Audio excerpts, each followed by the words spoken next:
Hi, Shishi Roy. To highlight the center's alleged apathy towards Telangana Chief Minister Revanth Reddy showed a replica of donkey's egg, alleging that it implied the BJP's zero contribution to its Telangana development. In a counter campaign, the BJP leadership showed a replica of brinjal, alleging that it is zero fulfillment of promises of Congress government. ఈ ప్రజలకు సమాధానం చెప్పు.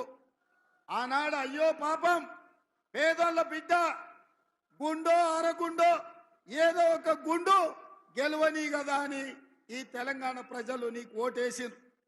మరి 5 ఏళ్లల్లా నిజామాబాద్లో గుండు గాని కరీంనగర్లో ఉన్న అరగుండు గాని ఇవాళ తెలంగాణ రాష్ట్రానికి ఇచ్చింది లేదు, తెలంగాణ రాష్ట్రానికి తెచ్చింది లేదు.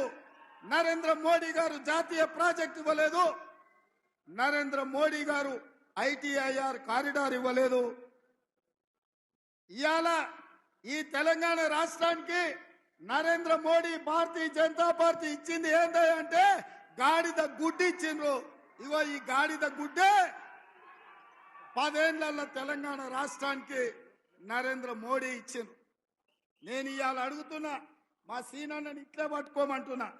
దీన్ని మాట్లాడినంతసేపు పట్టుకొని పేద ప్రజలకు తెలంగాణ సమాజానికి చూయించు. ఎందుకంటే తెలంగాణకు బీజేపీ నరేంద్ర మోడీ ఏమిచ్చిండయ్యా అంటే కర్ణాటకకేమో చెంబిచ్చిండు, ఆంధ్రప్రదేశ్కేమో మట్టి చెంబెడు నీళ్లు ఇచ్చిండు, తెలంగాణకు మాత్రం గాడిద గుడ్డిచ్చిండు. ఈ గాడిద గుడ్డిచ్చినందుకు గుండు అరగుండుకు ఓటేయాలనా నేను అడుగుతున్నా. ఈ తెలంగాణ రాష్ట్రాన్ని భారతీయ జనతా పార్టీ మాయ మాటలతోని నిరుద్యోగులకు రేవంత్ రెడ్డి ఏమిచ్చిండో, మహిళలకు రేవంత్ రెడ్డి ఏమిచ్చిండో, రైతులకు రేవంత్ రెడ్డి ఏమిచ్చిండో, రైతులకు రేవంత్